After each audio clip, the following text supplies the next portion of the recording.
దీంట్లో కెమెరా ఏదా నేను తీసిన ఫోటోలు పంపిస్తా.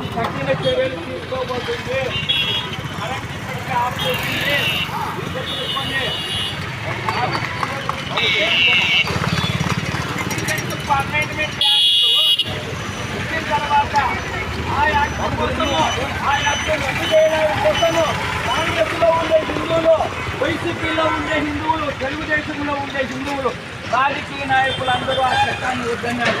అంటే వీళ్ళందరూ కూడా ఈ దేశానికి శత్రువులు. గుర్తుపెట్టుకోండి, మనం అనుకుంటున్నాం మనతో కలిసి తిరుగుతుండ్రని హిందువులతో రక్త ప్రమాదం ఉంది దేశంలో. దాన్ని దృష్టిలో పెట్టుకొని మీరు భవిష్యత్తులో ప్రతి ఇంటి నుంచి ఒక హిందువు ఏదైనా నిరసన తెలియజేయడానికి రావాలి. ఏంటంటే మనకి ఖచ్చితంగా మైకుండా ఏదైనా కార్యక్రమం పెట్టండి. గుర్తుపెట్టుకోండి, తెలియదు.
అరికట్టాలి.